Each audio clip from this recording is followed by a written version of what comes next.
Welcome back to episode 155 of the Block Runner Podcast. I'm your host, William, always here with your co-host, Iron Man. What's going on? All right, on the sticks, we got TJ. Hello. And today we're a few days removed from recording our last podcast. And the reason is because a few days ago, we were talking about BRC20 market cap at $26 million. And guess what it is today? Yeah. $984 million. Yeah, we're looking at BRC20.io, which we've been kind of evaluating and making comparisons to UniSat, which is the number one exchange for these BRC20s. And the data is definitely inconsistent, so I would take that market cap with like a grain of salt. Nonetheless, it's the number that we have to go off of. Yeah, that's like, really... we're not going to do the hand math. The due diligence to like actually calculate it. But we're in the ballpark region of $1 billion, without a doubt. So much volume is entering into this space. It's so... Last week, BRC20s, we've been following it, but it wasn't nowhere near as manic as it is right now. So we were talking about AI and other things, but I think the focus of this week's discussion, and probably many discussions in the future, is going to be what the fuck is going on Bitcoin, dude. Yeah, and not a whole lot of substance is happening in the BRC20 space. There are a few projects that are working on and identifying some issues that they're trying to solve, and they have tokens to represent that solution, like Oshi, for example. Yeah. But for the most part, pretty much every single token here is just a meme. Memes and, speculation, early adopters, stuff like this, because a lot of these tokens were hopefully inscribed like during some of the earlier phases of the mania, because now inscriptions are becoming like incredibly expensive. Yeah. Everything on Bitcoin is becoming incredibly expensive because of what's going on here. Yeah, they're so expensive that we have Bitcoin maximalists questioning whether or not this is a spam attack on the network or something constructive. I think a lot of people who haven't been paying attention, I think they legitimately think like Bitcoin is being attacked. Yeah. They don't know, like they haven't like digested the context of what's going on. Yeah. With Ordinals, they probably heard about it, like, through like passing glance. Oh, that's cute. People are making JPEGs on Bitcoin. Haha. Yeah. But it wasn't until the BRC20s came into town where shit like started to, ruffle up a bit. It's interesting how the concern sort of shifts, because when those pictures on Bitcoin were happening, they were like, well, what if you put porn on those pictures? Yeah. All of a sudden you're holding a Satoshi that represents porn or something. Yeah. Yeah. Like now that's not even a concern. Yeah. No, of course not. Now we're talking deep foundational, like, this is protocol correct problems, if you will. Yeah, and it depends on your, I guess, perspective. So like the big debate going on right now is, I don't know, like it's just like a Civil War-esque moment for Bitcoin, right? And this happened a lot in the past, like, the Bitcoin core community of miners and contributors, devs, stuff like this. Yeah.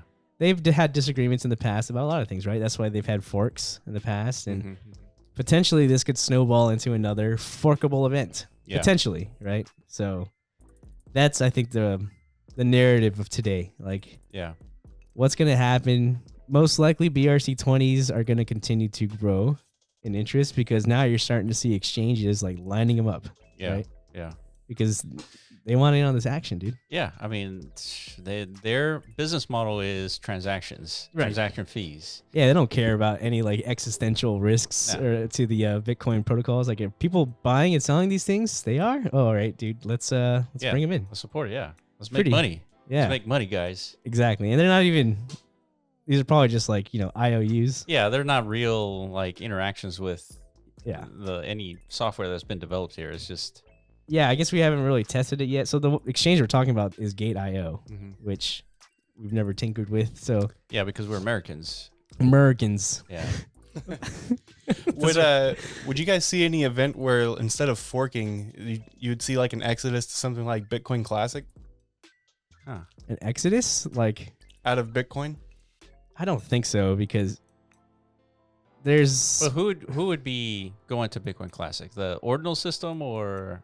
I guess the ones who are opposed to like anything post Taproot, because apparently the upgrade of Taproot from 2021 is what's enabling all of this, like this whole system to emerge, right? Somehow. And then apparently there's like whole smart contract implications to Taproot as well, which apparently hasn't really been tapped into yet, but it's feasible at this point. Yeah. But if you're one of those Bitcoin maxis who's like, dude, no, Bitcoin is only to store value. Stop it. Yeah. Stop fucking around with it. You know. So if you're listening to this podcast, hopefully it releases on Wednesday, May 10th. We just recorded a 20-minute video talking about a little bit of this issue, and we were talking about how this one tweet from Trevor BTC.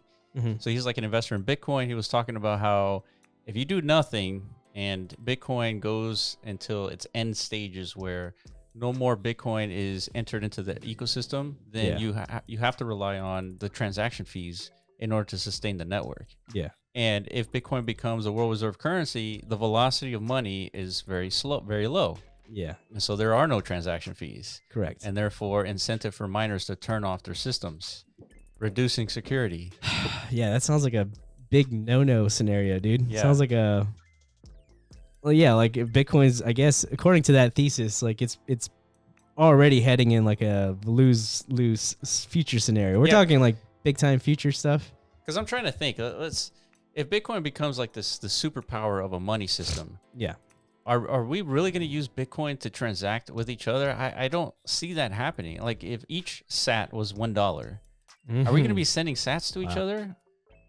We're talking about like $100 million Bitcoin. I think so. I mean, I think at that stage it's feasible, I guess, because there should be such minuscule fluctuations in like Bitcoin's value at that point, right? Because we're talking like the whole world's bought into the concept, and we're having a multi-trillion dollar Bitcoin liquidity basis, right? So at that point, it will probably operate very similar to a stable coin, right? So it's possible, it's feasible that we can start. Maybe the world can actually adopt it if there's like a $10 million per Bitcoin future. Right? Yeah, we're talking like 20, 30 years in the future or something like that. Then so if each sat was $1, that's a $2.1 quadrillion market cap. Yeah, see, I don't even think that much like capital exists in the world. No, does it? There does. Yeah. Really? Yeah, there's absolutely more. How much is the dollar? There's no way it's that. Like, it's trillions of dollars. But not quadrillions. No, but all the money systems out there. Okay. Well, then maybe like at a 10 million per, like each sat is 10 cents. Each sat is 10 cents. Maybe that's more feasible, right? At that point, the halvening will have basically no impact on Bitcoin's like spot value. That's what I'm trying to figure out. Let's say, without this issue with the ordinals or anything like that, taking up block space. Yeah. And Bitcoin was what it is before ordinals, and it was just a money system. Yeah. If we use that as an actual money system, and each Satoshi was 10 cents, I don't know if I see us actually spending sats at the grocery store. Like I don't think I see that. Like I don't. I mean, it depends. There's gonna be so many different like macro events that are gonna precede that from happening. Again, like world wars and stuff like. Well, not just that, and then for world wars and collapse of traditional money value systems that we're using today. And again, like a global adoption of Bitcoin, at least from the premise of like a digital store of value, so that it can get to that liquidity basis where it finds true stability, right? We're talking about, it might fluctuate 1% to 5% annually. Yeah. Like, because there's just too much liquidity, and no individual macro event or actor can have any influence on that value. So then you can start to extrapolate. Well, why wouldn't why wouldn't businesses? Well, the reason why I ask is because there needs to be velocity of money within Bitcoin, right? And that's how you sustain the network. So that means that you would walk into a Walmart, and instead of seeing $20 sale, right? Well, that's what I mean. It's like 20 sat sale or 50 sat sale, whatever. Yeah, like everything is pegged to the sat. Yeah, to the sat. Yeah, everything on the planet. Everything. Yeah. What the fuck? Imagine that. Actually, because that's the only way you'll have the velocity to sustain. Mining. Agreed. Yeah, in the absence of what it is like this new ordinal community, the stacks community, anybody who's trying to develop anything of additional value and substance on the Bitcoin protocol. Yeah. Like if none of that exists, or like a future where one version forks away to disable that from happening, then can it continue down this trajectory and still like miners can still get the the incentives they need to support it Yeah. in the future. Yeah, they got to pay bills. Yeah. If they can't pay the bills, they're inevitably going to turn it off anyways. Yeah, then you have like a collapse in the value of the Bitcoin. Yes. Because it all stems on that. Like, in order for this to come to fruition, everybody has to understand, I guess, the intrinsic value of Bitcoin as a digital store of wealth, I guess. Yeah. Like, that's the only thing that's going to maintain that. Man, that's going to be such a mental shift of humanity to like transition to like this money system as a money transaction system versus using your own local currency backed by Bitcoin, for example. Yeah. I feel like that is a more likely probabilistic outcome than using I think sats so too. as a system of exchange. Yeah, so then, like, what do you think if the ordinals community and the miners lean more towards that and as like a viable pathway for Bitcoin's future, and then maybe we should address the scaling issues and figure out how to kind of flourish as a network of networks, essentially, but all settled on Bitcoin. Yes. Like, do you think that's actually going to harm or damage that potential of what you're talking about? It's like this shift in the consciousness of like, this is going to be interpreted as money. It's more like just, it's some other value beyond just money, right? Money is just one of the features of the value of Bitcoin network. Sure.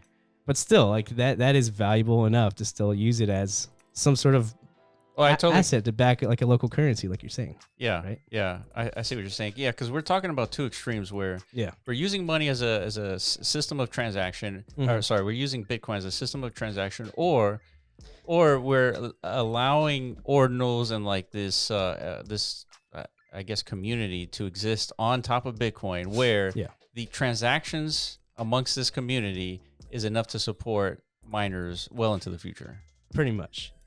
Yeah, and then like the actual currencies of the world will probably still be like, delegated based on like, governments of the world. Yeah. CBDCs, stuff like this. Yeah.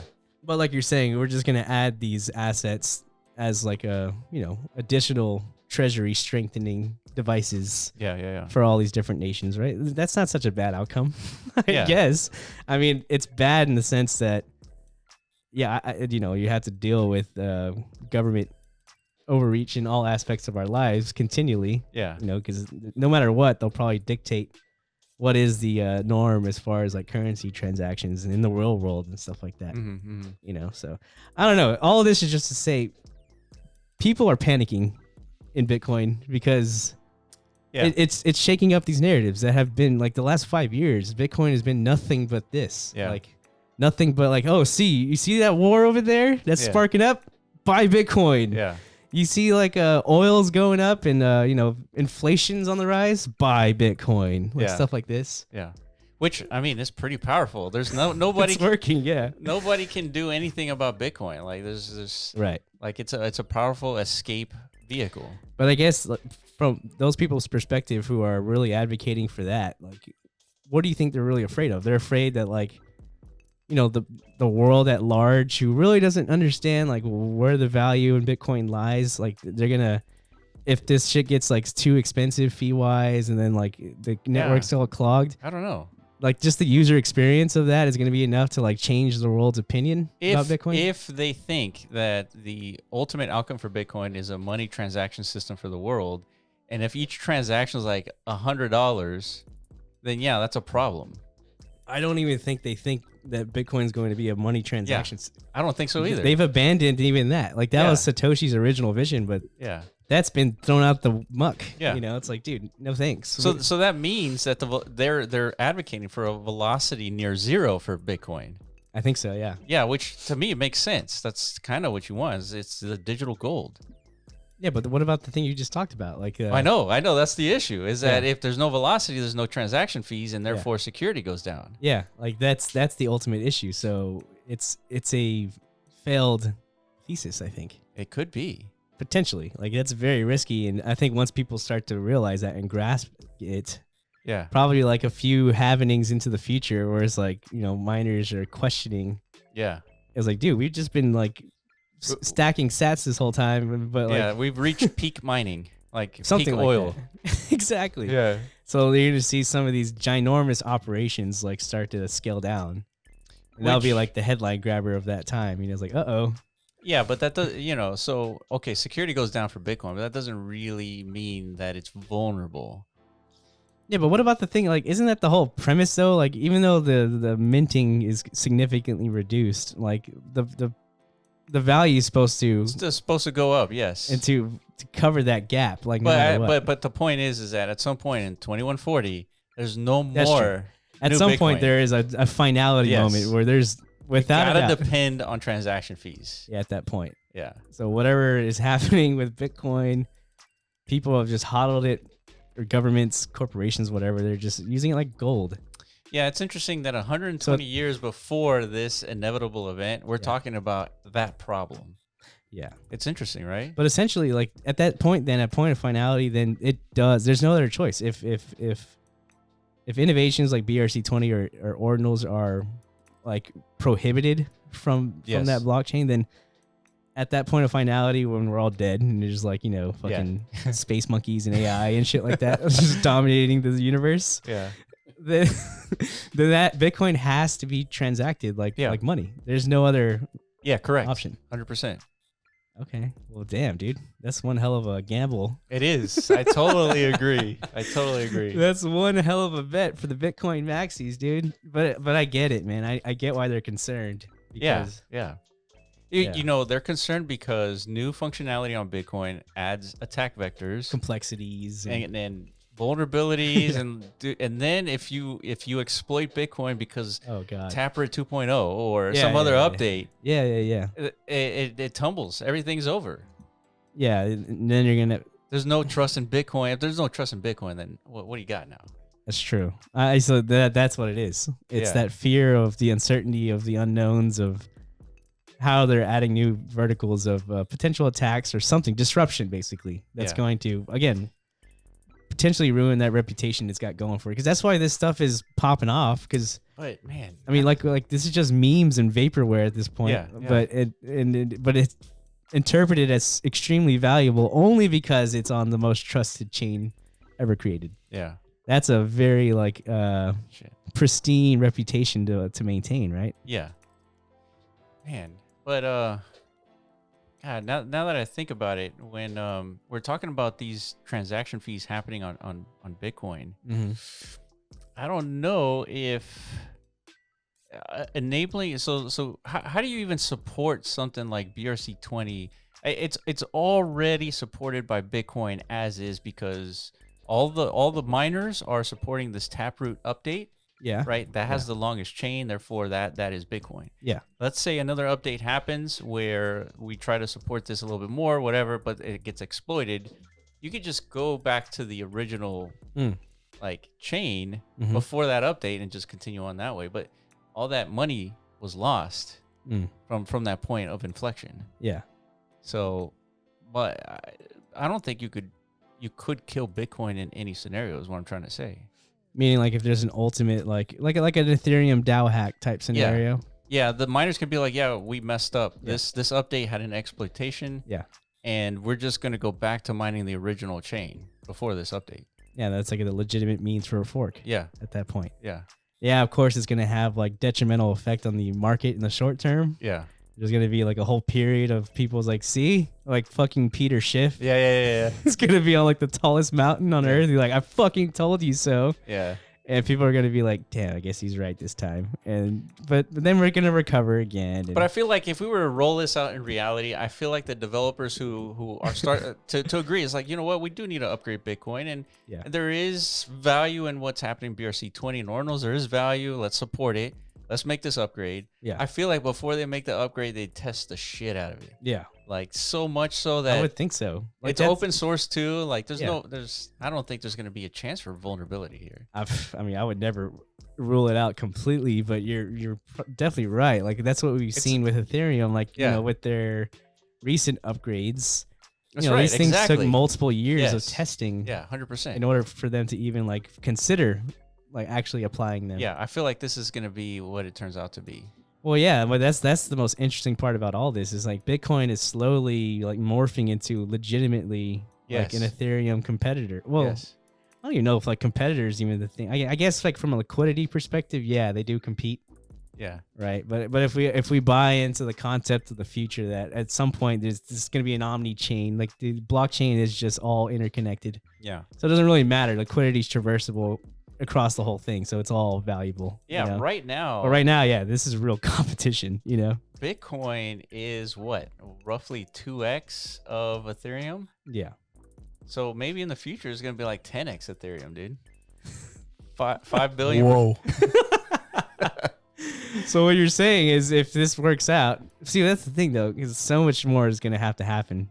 Because Ethereum, I mean, has, from a technical standpoint, and if you're trying to build some kind of ecosystem, you know, leveraging fungible tokens as like some sort of, you know, tool to do that, I would think you would choose like Ethereum, like any other smart contract protocol. I would think so too, just because they have all the history and like experience like developing these smart contracts. True. All of a sudden you bring smart contracts to Bitcoin, like that doesn't mean that all the devs are going to be developing on Bitcoin. Well, yeah, but that's what we know. What devs are attracted to, it's liquidity, right? Devs, anybody who's trying to make anything of value, that is the obvious attractor. It's like, where is the liquidity at? And without a doubt, Bitcoin has the most. Verifiably, there it is. We're looking at it right in its face, dude. Yeah, 533. Is that billion? Billion. Yeah, billion. Versus 221 billion. So, like, if I'm a dev, I'm licking my chops right now. My, you know, it's like, dude, think about this, dude. Think about, you know, building the next Uniswap on Bitcoin, aka Oshi Finance and others. Yeah. Think about that opportunity of like if you are first to market with like an actual viable product. That's it, dude. That's a good point. Dude, you're fucking literally like cooing all night long just thinking about that future. It's like, dude, I could be the next Uniswap. Like if I just build it. Right? Yeah. I'm a developer. I'm fucking a badass. Yeah. Why the fuck would I go build some decks on Ethereum? It's already been done like 1,000 times. That's true. I should go do this shit on Bitcoin now, you know? And make my billions, because that's what Uniswap is. It's 4 billion. You know? Yeah. Am I not making sense? Dude, I cannot argue, dude. I know. I would argue, but I can't. Exactly. It's too obvious. It's too fucking foreseeable, dude. Like Bitcoin has cracked some wall. Yeah. Right? Some wall has been breached. This Taproot upgrade happened in November 2021. And we're just now leveraging it. What was going on around then? Like that was the peak of the market. It was ham. Yeah, it was the peak of the market. Yes. Yeah, that was the peak. Huh. I wonder if there's any correlation. Feels weird, right? Yeah. I just now like realized that like as soon as Bitcoin hit its top, it's like, all right, let's push this. Yeah. That's a very weird action to take. Yeah, maybe like the Bitcoin community guys or whatever, they just. I was like, this is perfect timing. Perfect timing to exit because we don't know what the fuck this is gonna do to Bitcoin. So let's capitalize now before we do this tremendous upgrade that could fuck everything up potentially. Huh. Yeah. Dude, that's insane. Yeah. Yeah. Well, we know there's whales that have that kind of power and influence on these markets. Like they're still pretty baby-esque, but Bitcoin is always, all these cryptos have whales that really do dictate the tops and bottoms of these markets. You know, ever since I've been involved, it's always like a handful of actors who literally dictate like the ups and downs, the tops and the bottoms. Yeah, I saw a tweet. I don't know who it was from, but someone moved $4.2 billion from like an exchange of Bitcoin. It was like 200,000 Bitcoin or some shit like that. Holy tits. Man, that's juicy. Is that like Roger Beer? Yeah, right. I think it's either him or the Winklevi or something. There's only, like I said, like a handful of people who are like. They moved it from an exchange, a custodial exchange. So I guess that exchange was holding it for them for good reasons, right? There's actual value from like putting money into an exchange because it's not like a retail exchange. It's like in a vault somewhere, Coinbase vault. It's literally an underground bunker, all that stuff. Wow, that's fucking insane. And so that money moved. Yeah. Somebody's doing something, dude, with $4 billion. There's literally like a military escort, is what you're saying? Really? Damn. I bet, dude. That's interesting. Or, I mean, it might not, I mean, it was a transaction. Right? I'm just trying to visualize, like, how this is all going down. But yes, somebody had to push the button. And of course, as that button is pushed, there's probably like 15 guys behind them, like making sure nothing happens. Yeah, of course. I mean, dude, I get fucking nervous. Like just moving $1,000. Yeah, like fucking sweating and shit. Like I can't imagine a multi-billion-dollar just movement. Yeah, push of a button. Yeah, I'm pretty sure. Yeah, you got to pay these exchanges like handsomely to like offload all that pressure off of whoever owns all that. Yeah, 100%. And like a guarantee, probably like an insurance too. It's like if we somehow fuck it up, you'll get at least 10%. So you'll get some of it back. You know, we're no way we're gonna cover your $10 billion move. But yeah. So there's a whole other like world basically. Yeah, this is like the elite class of financial actors. Like this shit happens all the time, like all over the planet. Yeah. You know? That's the crazy thing is that this is like you can see it on chain, like all this stuff happening. Yeah, like it becomes like whale alerts. It's like posting it all over Twitter. Yeah. We don't know what the fuck this means, but you guys should know. It's like all this liquidity is moving. So, yeah, and ultimately 4 billion compared to 500 billion, like even if they dump it. Yeah. I really wish you guys wouldn't talk about my finances on the podcast. Dude, imagine, dude. TJ was just like this like mysterious whale. Yeah. It just felt like, you know, helping us with our podcast. It's like, dude, this is just like fun for me. You know? It's like I got $4 billion just chilling. Right. Yeah. Dude, one day, TJ. One day. We're gonna get there, dude. I have faith. With BRC20, we're gonna get there. Yeah, man. I've been telling you, man, okay, we've been doing this for what, like 4 years? This podcast thing, this YouTube thing. Yep. Building projects, and we've been pretty fucking deep. Yeah. 4 years. You think about that. That's a whole college education. That's true. We graduated. We got a bachelor's in blockchain, crypto, and whatever the fuck, all this stuff, right? Degenerate. Yeah. Yeah. So, where was I going with that? Oh yeah, it's just this is one of the few times where I feel tremendously like bullish on something. You know? Yeah. Like super fucking bullish. I don't know. And this is coming from me. I was like the least interested in Bitcoin. Dude, I told you would join the boat one day. But not for this reason. You had no idea this was coming. No, dude. Obviously not. You thought I was gonna like get excited about like boomer prospects of like, it's like one day everybody's gonna have like gold and Bitcoin in their spreadsheets. It's like, dude, exciting stuff, exciting times. Will. Yeah. I don't know. Ever since I got into space back in 2017, the first thing I bought was Bitcoin in 2014. Yeah. To try and speculate on something else. But I've always had that, like, I don't know what it is. Just like Bitcoin just doesn't appeal to me. Well, it didn't have 1000x potential like in the near term, in the short term. But it actually did, is what I didn't know. Whenever I first bought it, when it was at $300. Yeah. Wait. No, that's 100x. Like 300 to 30,000 where it's at roughly right now. Yeah. So you're right. Yeah. I mean, I would have been like pretty cool with 100x back then. Yeah, you did some analysis too. Is that if you just held it, you would have gotten the same gains anyways. Yeah, like speculating and trading usually is not usually. Yeah, usually for most attempters, usually one of the more dangerous of prospects of how you should be, allocating your capital. Yeah, like it's because the theory is you can't outperform Bitcoin, for example. Well, yeah, it's just because... And if you try, you'd just be spending all day trying. Yeah, you do have to put that much effort into it to keep up with the markets. Yeah. Because these things are fucking insane. Yeah. Especially this new one, this BRC20. Yeah, in 2 weeks, 26 million to $1 billion. Yeah. So, I mean, I'm not saying trading isn't, like, viable. Of course, lots of people have made full-blown careers off of trading. But for sure, like, the Warren Buffett approach is...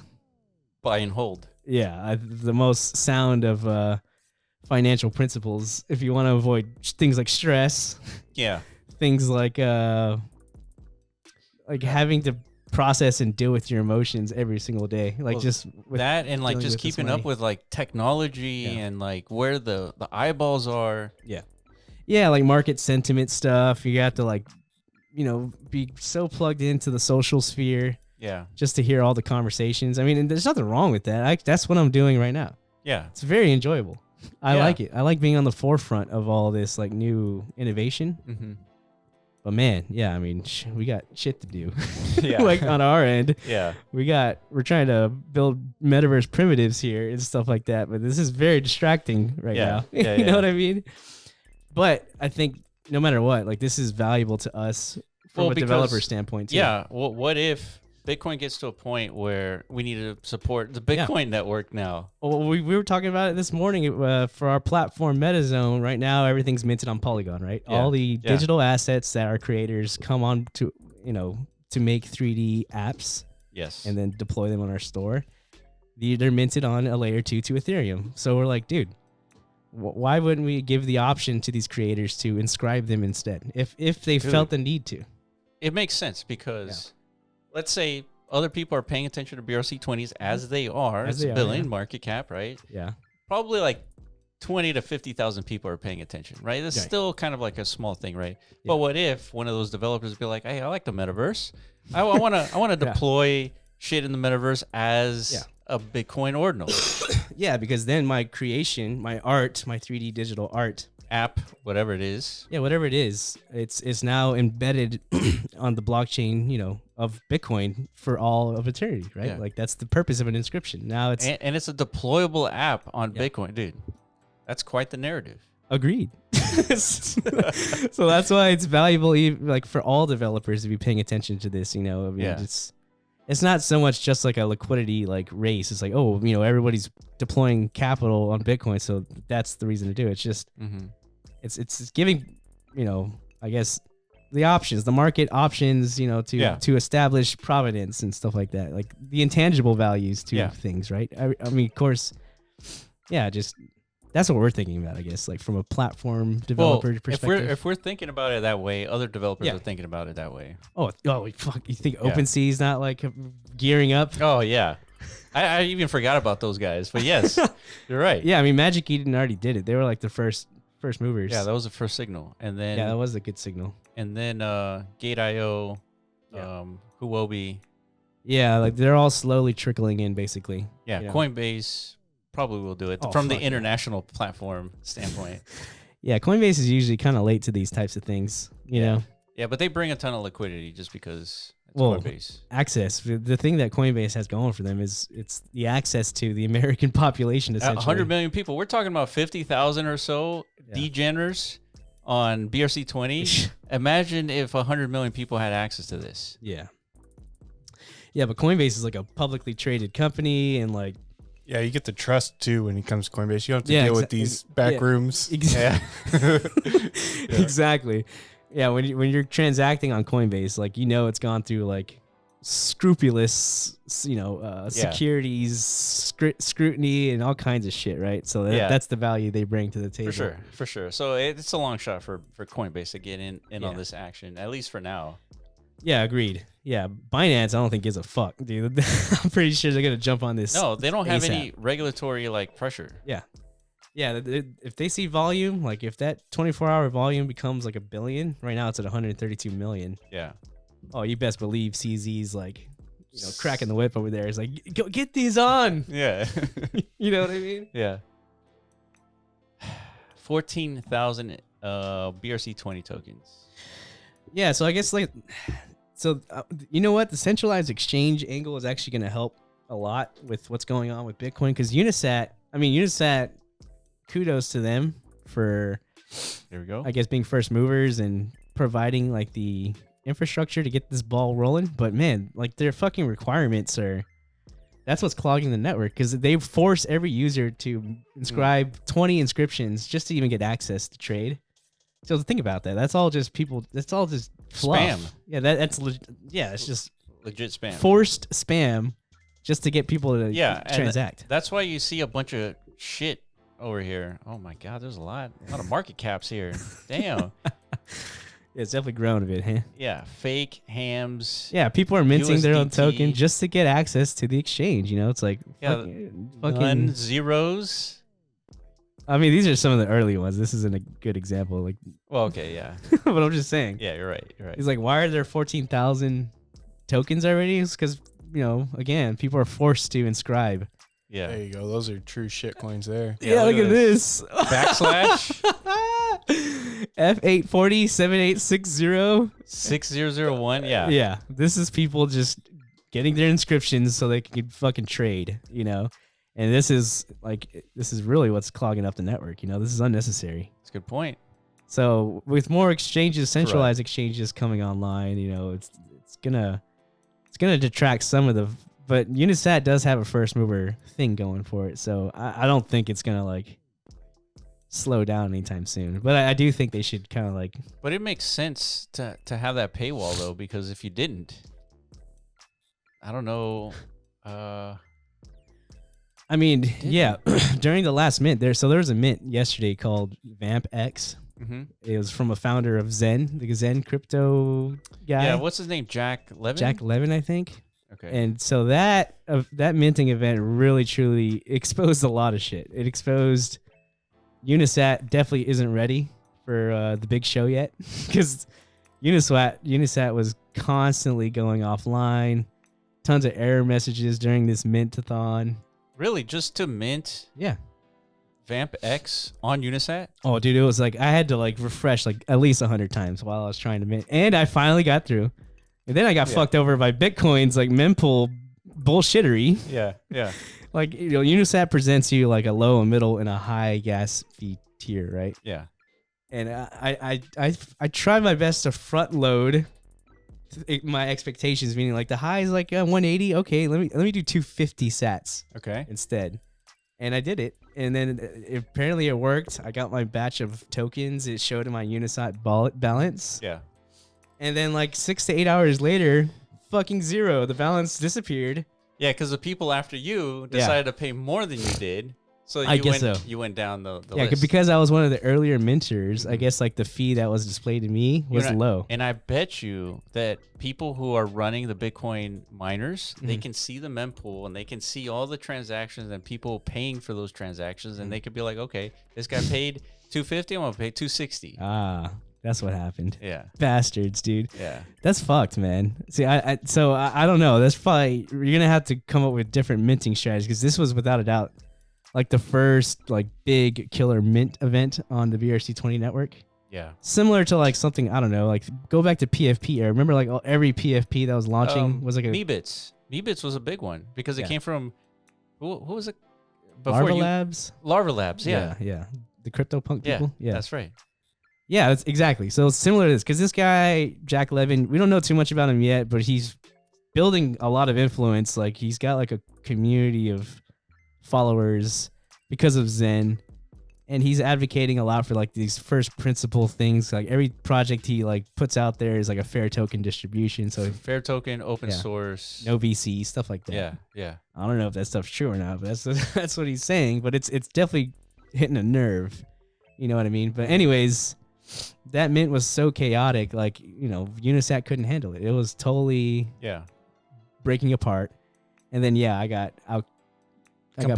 pushed out. Yeah. And I didn't even get my tokens. And they took my fucking gas. Yeah. And then they put out a message on somebody did. It's like, sorry for your loss. Like there's really nothing you could do. You know, I paid the miners, but they didn't. That's weird. I don't know. I don't like that. Well, I don't know if you paid the miners. You're just in queue to never get mined. That's essentially what happened. I checked on it. Like it's literally invalid. It's not even like. Oh, really? It's an invalid attempt. Like, so you pay for the attempt.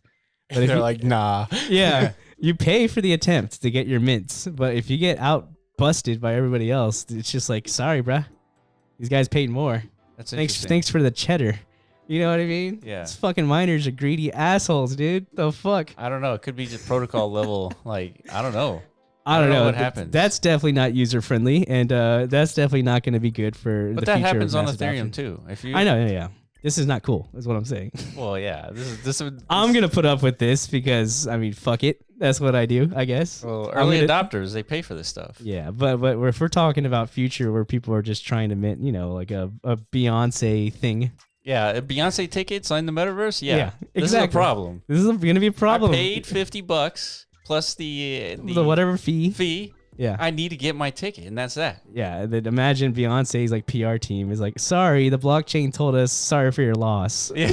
I see Ticketmaster's already made it in crypto, huh? Yeah, dude. Exactly. Like this is core this is what Vitalik was talking about whenever at ETH Denver. Yeah. He's like, the UX is the most critical thing to focus on for the next 10 years. Because that was bullshit, dude. Yeah.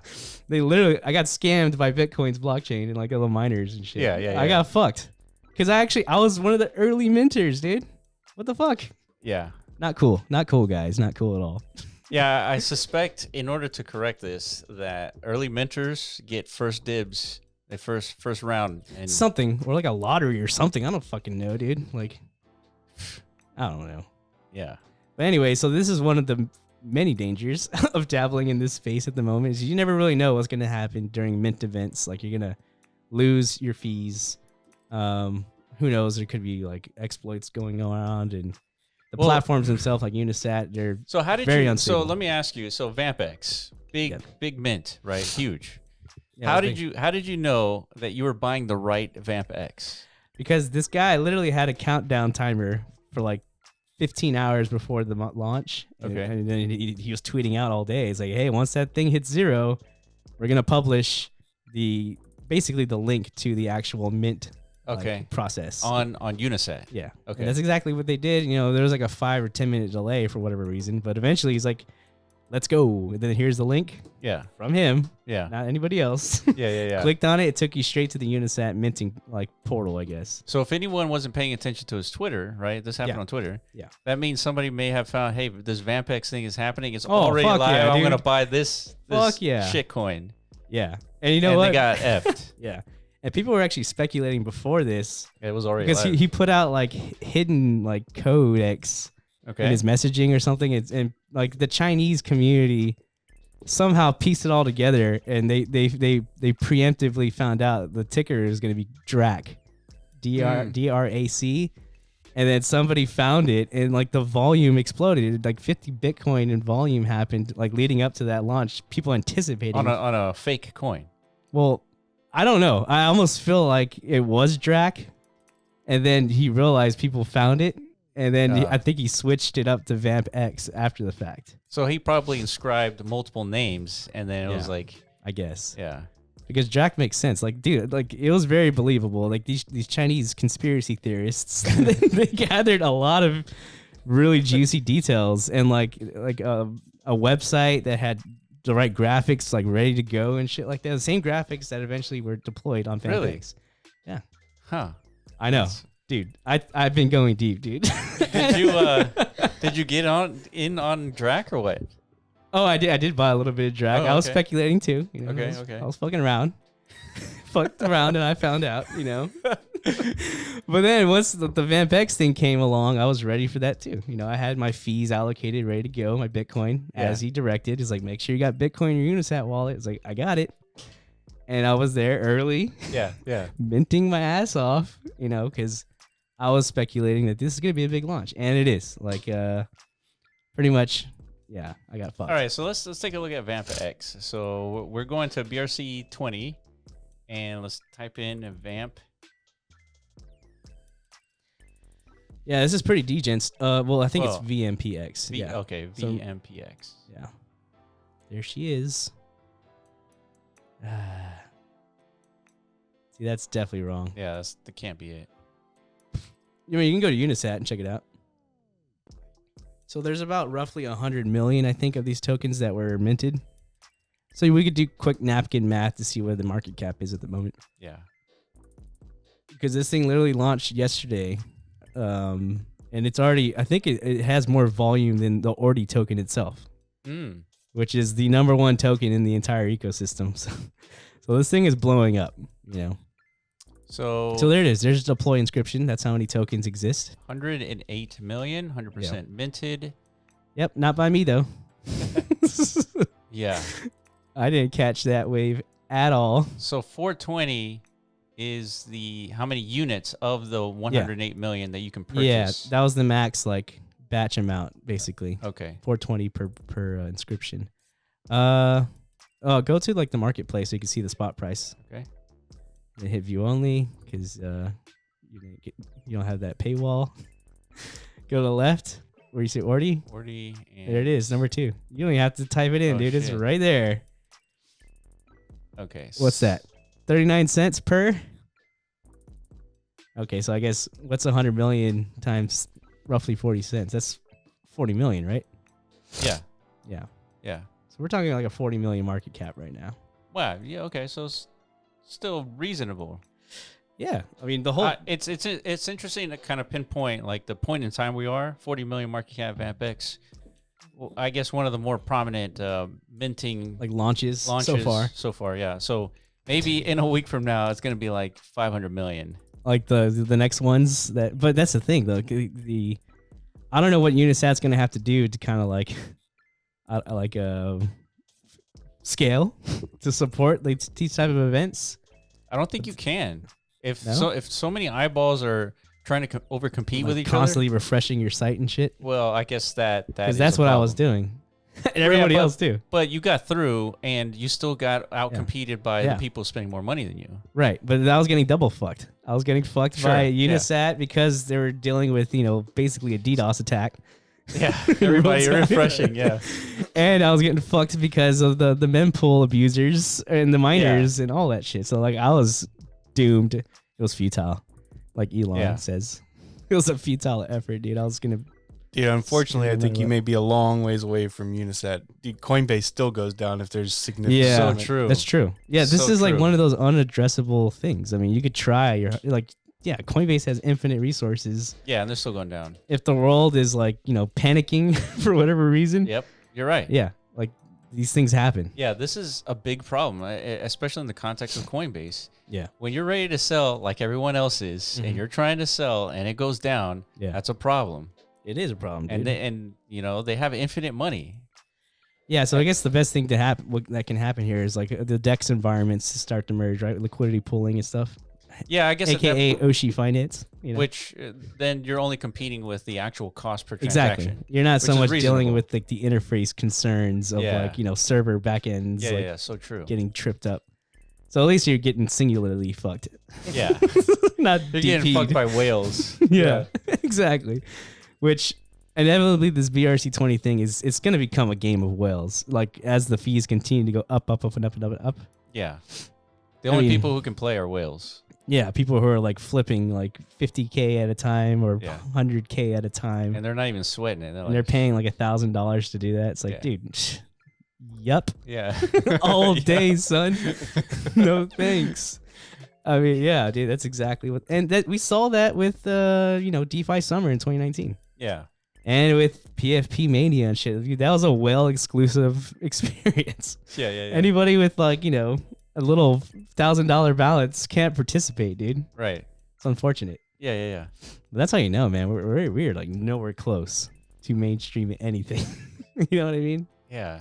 Fuck. I mean, the only thing close to mainstream is Coinbase, and they still go down. That's why what frustrates me is like you see these commercials where, I mean, we don't see commercials anymore, but they used to be like, commercials from like HP and like Rackspace and like all these like companies that can infinitely scale your app. Like it's just not true. Yeah. You don't think Coinbase is like looking at this stuff? Was like, I need to infinitely scale, guys. I need to do this, and it's not working. No, dude. You're telling me there's lies in marketing? No way, dude. This is news to me. Fucking A. Oh, God damn it. Yeah, I know, dude. And it's rough. It's rough. But so, yeah, I mean, I don't know. At the end of all this, just fuck it, dude. I mean, we're going to deal with struggles no matter what. But this is how Ethereum played out over the last few years. It was a painful process. Yeah, it stopped our business. I remember when. Yeah. That's why we was like, dude, we can't. Yeah, we can't. You can't sustain a business on Ethereum. Yeah, like we were literally one of the first like people trying to build a legitimate app. Yeah. On Ethereum, and it worked for a little bit. Yeah, when the transaction fees were reasonable, but when they weren't, nobody was buying anything. Correct. And then even Mana, I guess, like went to Polygon, and everything basically shifted to Polygon. But yeah, like we built games in the metaverse where we tried to charge like 10 mana fees just to play it's like a concept similar to arcade machines. Put 50 cents in, and play our game. All right, and that was like the whole premise in the beginning, and it was working. It worked beautifully. Yeah, people were playing, they were having fun, and pots were being built, and it was cool. Yeah, this was when ETH was $100, something like that. Yeah. Peak bear market of 2019. Yeah, basically. And then things just started going bonkers because of DeFi. Yeah. And then NFTs and nobody's paying, $20 for a 50-cent transaction to play a game anymore. Yeah. right? So that became a huge problem. And we're seeing it now on Bitcoin. Yeah, pretty much. So the speculation is that we're going to see second layer solutions. Yep. And I feel like this is a good thing for Bitcoin. I don't quite see the Bitcoin maximalist perspective on this. You don't think they're going to win out? I mean, the only thing they can't, this is already like, I think they understand. There's nothing they could do to stop this. Yeah. There was like a letter, somebody from Blockstream or something like that. I don't know if he's the CEO or what. It's right there. Well, yeah, Eric Wall. Well, not Eric Wall didn't write this. He's just like reacting to okay. Andrew Polstra, director of Blockstream. Oh, it's an email. Yeah, so he's like basically saying like there's a lot of junk happening on Bitcoin now, but ain't a goddamn thing we could do about it. So yeah, it says right there at the bottom, I don't see any principled way to stop this. Oof. Yeah. Big statement there. So the only thing you can do, if you're one of these maxis, dude, and if enough miners agree with you, they think what's going on here is more harm than good, which I struggle to believe they're going to come to that conclusion because they're fucking raking it in, obviously, freaking me in the process. Yeah. Like, why would they want to put an end to this? Yeah. So yeah, basically, the Bitcoin community is forced to get off their ass and start innovating and start building. Yeah, let me read the last statement here. There's a reasonable argument that this sort of data is toxic to the network, since even though the market is willing to bear the price of scarce block space, if people were storing NFTs and other crap on the chain, then the Bitcoin fee market would become entangled with random pump and dump markets, undermining legitimate use cases and potentially preventing new technology like Lightning Network from gaining a strong foothold. But from a technical point of view, I don't see any principled way to stop this.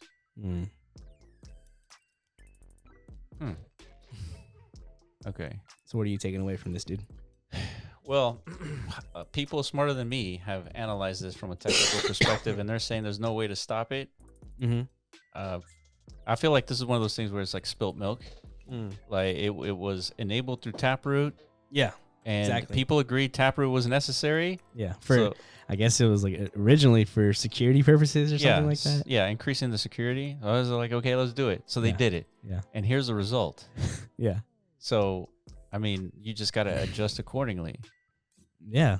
Like I said, I don't think it's a bad thing. Look, you got me deeply ingrained in your ecosystem now, dude.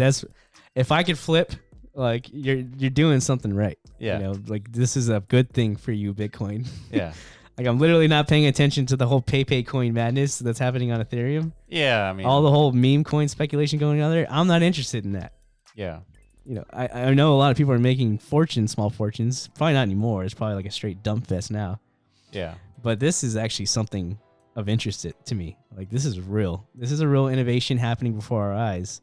Yeah, because it forces the Bitcoin community to adjust. It's like this stuff is happening. What are we going to do, and how do we mitigate something like this? Yeah, you're gonna find the next superstar devs who are because they're taking on the risks and the challenges of solving problems, which we have been dealing with in the metaverse. There's tons of problems for the metaverse that are not being spoken about, like amongst many other of our peers. Yeah, but it's stuff that we continually talk about internally daily, right? And we've taken it upon ourselves to work on these issues and focus on trying to solve these problems. Because if we don't do it and then nobody else does it, then metaverse for sure ain't gonna happen. Yeah. Same with this. Like if these devs don't pick up these, remember these fucking torches I used to say back in the day? There's all these goddamn torches laying on the ground. Yeah. And everybody pick your torch. Pick it. Like, there's tons of problems that need to be solved, so pick one and build on it. And as long as everybody picks up these torches, and you're gonna have a tremendous Bitcoin ecosystem at the end of it. I found it interesting that you said you were listening to one of these Twitter spaces and they mentioned independently the metaverse. Yeah, out of nowhere, out of the blues. Yes.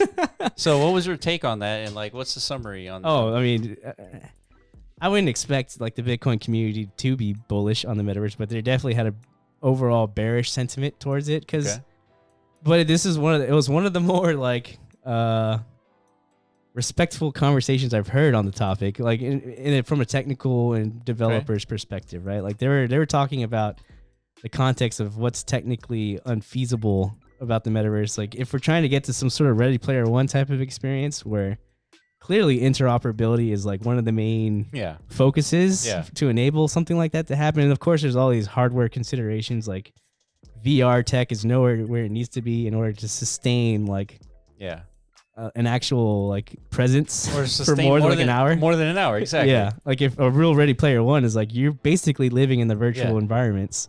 So the hardware needs to even catch up for like multi-hour usage and like no fatigue. Yeah, exactly. So that's one issue, but they were talking, very technically about how difficult of a problem it is. Like from a developer's perspective, the metaverse dilemmas far outweigh like the difficulty that the blockchain space has to deal with. Yeah, right? yeah. Like AAA companies with infinite resources, they can't even like really like Meta figure it out. Meta, like Microsoft. Yeah, like they have bodies and engineers. I feel money. like because nobody can figure it out, I feel like the definition, so to speak, of the metaverse, it still needs to be defined, because if your definition of the metaverse is Ready Player One, we got big problems. Exactly. It's almost unachievable.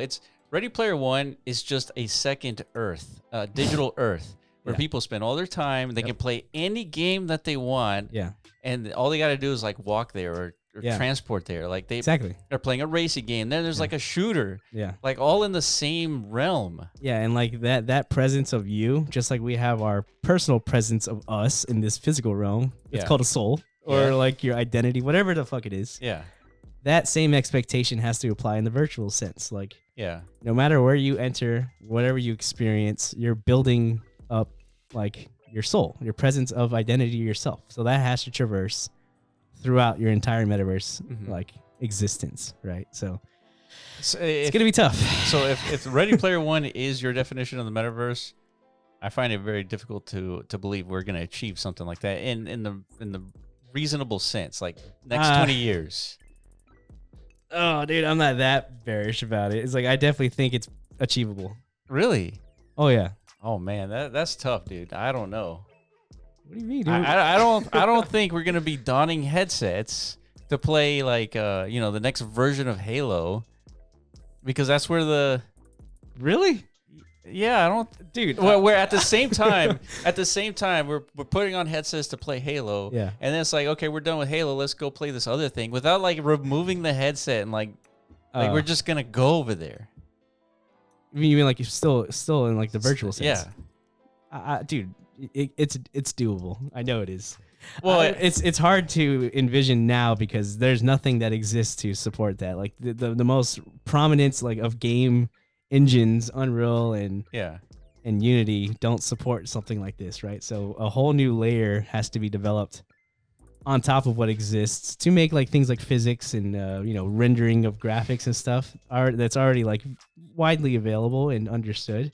Yeah. But to do what you're talking about, this is a whole new infrastructure technology layer with many different types of components, many different types of actors supporting it. Yeah, because what you're talking about is we live on the operating system level and we're accessing different apps seamlessly. Mm-hmm. Yeah. Like the metaverse is the operating system. Or the apps themselves are the things, the vehicles that interpret like all these different parameters and, informative, like, I don't even know how to say it, like components that make up all these different virtual environments. These what you're talking about is like rendering all these like games in that same operating system in real time, right? Like from the asset level, probably, because then that requires like a whole new infrastructure of like indexing of information per virtual environment and something that can be interpreted and then like spit back up. Yeah, I mean, every time you like go it kind of else. Makes sense because we've always called the metaverse like the operating system layer, right? And then what we're building is the application layer, which are all the apps that run on top of the operating system. Yeah. And so being in a metaverse where that metaverse experience is the operating system and then you're just accessing different apps and the whole world is building apps within that operating system, we all have to agree on what the operating system is, so that we have to define what the operating system is, the mechanics, like the rules. Like that's quite the effort, I feel like. Yeah, and of course, like all developers who end up leveraging the operating system, they're not gonna create like mirrored experiences in their competing virtual environments. They're all gonna be different. They're all gonna have different limitations for different aspects of their virtual environments, like avatar, I don't know, size. Yeah. Different, animation rigging schemes and different physics from projectiles, stuff like that, right? But still, if like these things have to be interpretable and then conformable upon entry some way or another, like from the app user's perspective, Yeah, I just, it's interesting that these these Bitcoin guys are thinking of the metaverse as like one of the more complex problems. Yeah, but what we're talking about is endgame metaverse, but that doesn't mean like there's going to be phases to it. Yeah. And there's still going to be value. The most important thing is finding the value of the metaverse. But right? I feel like the end game is important to define because you build the phases towards that end game. Agreed. Because if you don't have it defined, you're just aimlessly. Well, and we have to establish value premises pre-end game because we're never going to get there. Yeah, good point. Unless developers, VCs, contributors understand that there is value in the metaverse, and that's the only way to fund like continual development. Yeah, it's good point. Otherwise, it's just going to be like a pipe dream, Yeah. Yeah, we got to get there sustainably somehow. All right, that's been episode 155. We talked about Bitcoin and the implications of ordinals and BRC20s. Yeah. We talked about the metaverse. And let us know if you have any questions on any of this stuff. It's definitely not easy to jump into what BRC20 is and like how to touch this stuff. And now there's this huge paywall to get into it in the first place.